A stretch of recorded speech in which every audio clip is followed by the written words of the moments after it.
បរាជ័យជាផ្នែកមួយនៃជីវិតគ្មានអ្នកណាជិះរួចទេបើអ្នកចេះគិតគឺយកភាពបរាជ័យជាគ្រូបង្រៀនអ្នកឲ្យរឹងមាំជាងមុនតែបើមិនចេះគិតទេបរាជ័យនឹងក្លាយជាព្រាយបិសាចតាមលងបន្លាចអ្នកមិនឲ្យធ្វើដំណើរទៅមុខទៀតបានឡើយពេលរៀនជិះកង់ដំបូងអ្នកណាក៏ដួលដែរតែក្មេងមិនចុះញ័រមិនអស់សង្ឃឹមទេវាប្រឹងរហូតវាបានជោគជ័យអ្នកប្រហែលជាត្រូវធ្វើចរិតដូចក្មេងក្នុងរឿងបរាជ័យក្នុងជីវិតហើយមើលទៅបើដួលក៏ដួលចុះតែត្រូវងើបឡើងវិញ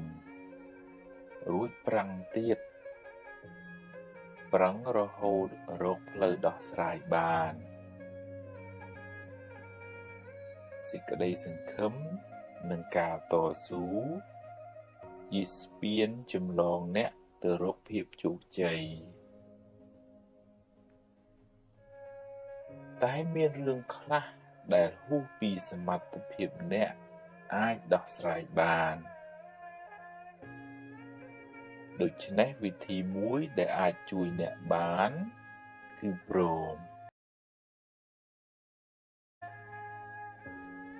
រមទទួលស្គាល់ការពិតព្រមថាអ្នកប្រឹងអស់ពីសមត្ថភាពហើយ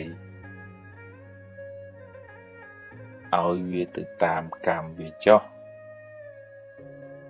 អ្នកមិនអាចទូលផែនដីម្នាក់ឯងបានឡើយ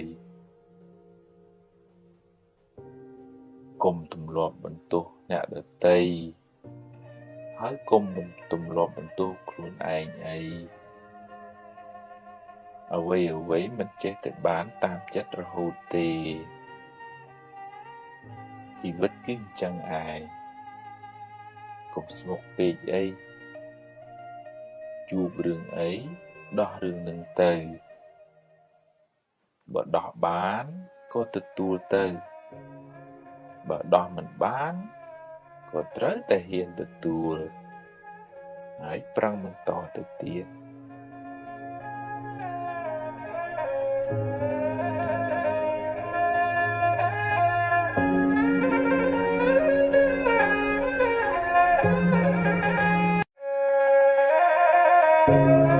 ែនដី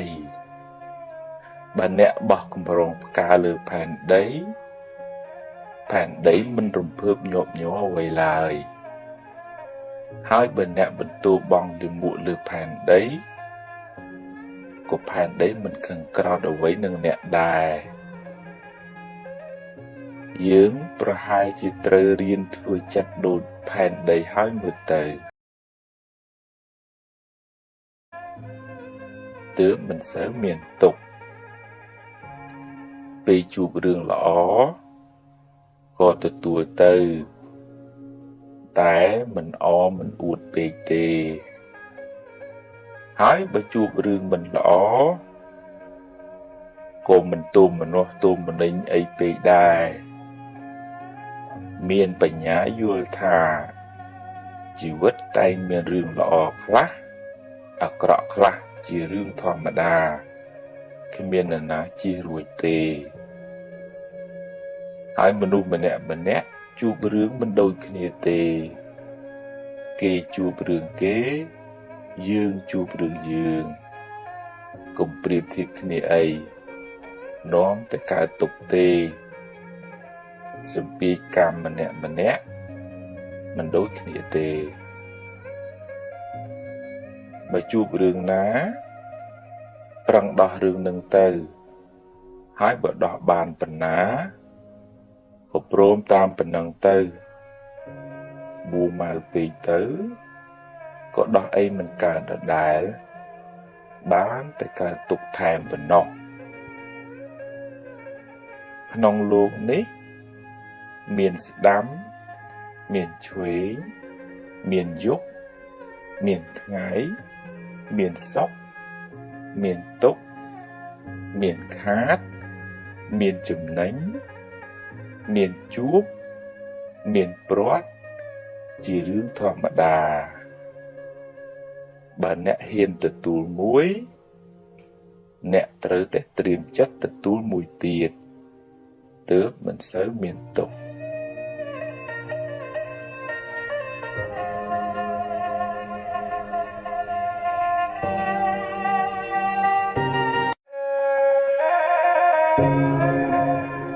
ផែនដីមិនរាបស្មើ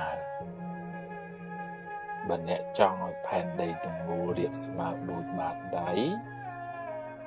វាពិតជាមិនអាចទៅរួចទេហើយអ្នកបានតែខ្វល់ខ្វាយចិត្តឥតប្រយោជន៍យ៉ាងណាមិញអ្នកមិនអាចធ្វើឲ្យមនុស្សគ្រប់គ្នាយល់ដូចអ្នកគិតដូចអ្នកបានគ្រប់រឿងបានទេហើយបើអ្នកចង់កាន់តែខ្លាំងអ្នកកើតទុក្ខក៏ខ្លាំងដែរបើអ្នកគិតថាល្អគិតថាត្រូវអ្នកអាចប្រើបញ្ញាញាណរបស់អ្នកដើម្បីពន្យល់ណែនាំគេឲ្យអស់ពីសមត្ថភាពរបស់អ្នករួចហើយភារកិច្ចរបស់អ្នកត្រូវបានបញ្ចប់បើគេធ្វើតាមជារឿងល្អតែបើគេមិនកែទេជារឿងរបស់គេកម្មអ្នកណាអ្នកនឹងទទួលទៅហើយបើអ្នកមួម៉ៅគេនៅតែមិនកែហើយអ្នកក៏កើតទុក្ខរៀនធ្វើចិត្តឧបេក្ខាហ៊ានទទួលរឿងទាំងឡាយទោះរឿងត្រូវចិត្តក្តីមិនត្រូវចិត្តក្តីកុំបំផ្លាញសេចក្តីសុខរបស់អ្នកដោយសារគេមិនធ្វើតាមអ្នកឡើយ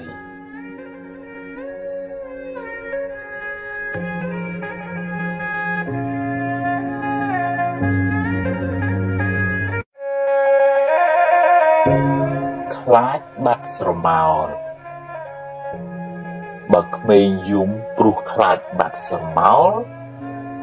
គេហៅថាក្មេងល្ងង់ហើយបើយើងយំព្រោះខ្លាចព្រាត់ឬយំពេលព្រាត់ប្រាសក៏គេហៅថាជាមនុស្សល្ងង់ដែរព្រោះគ្មានការជួបណាដែលមិនព្រាត់នោះទេអ្នកអាចទៅមុនកូនឬកូនទៅមុនអ្នកឬគេទៅចោលអ្នកក៏ថាបាន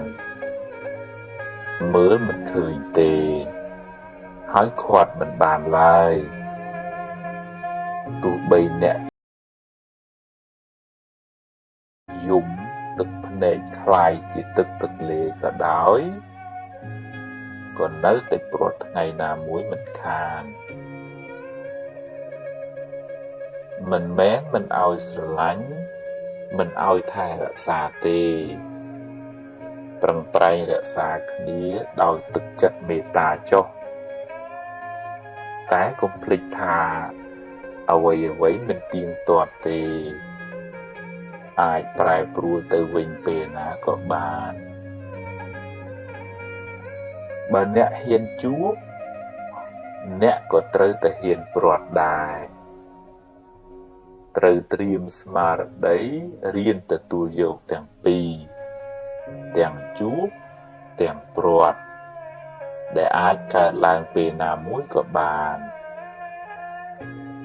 ហើយរៀនកាត់បន្ថយការប្រកាន់ហួងហែងខ្លាំងរៀនទទួលស្គាល់ការពិតបើមិនបានត្រៀមខ្លួនទេពេលព្រាត់ទៅអ្នកនឹងរងទុក្ខខ្លាំងមិនខាន អ្នកមិនអាចឈរហាលថ្ងៃដើម្បីឃើញស្រមោលរហូតបានទេអ្នកមិនអាចជួបរហូតបានទេ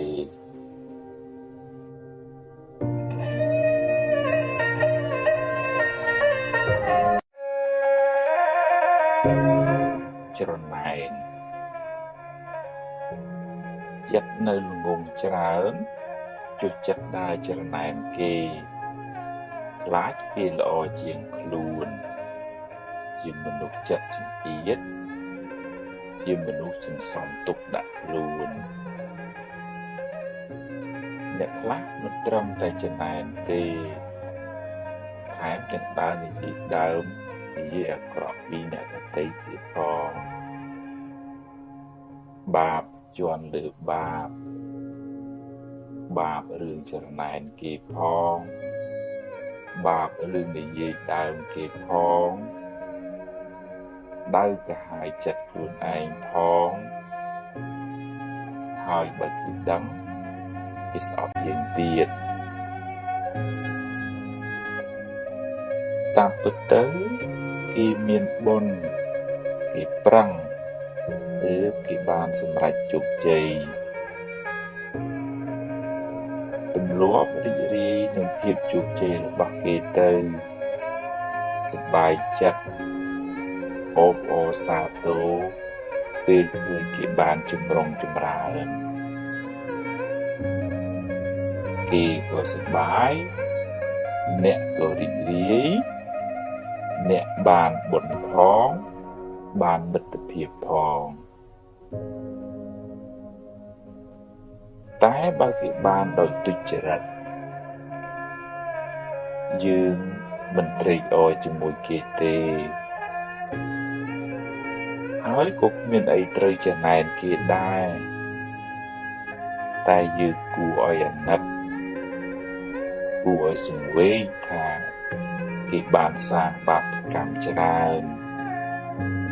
ថ្ងៃណាមួយគេនឹងទទួលផលកម្មនោះវិញមិនខាន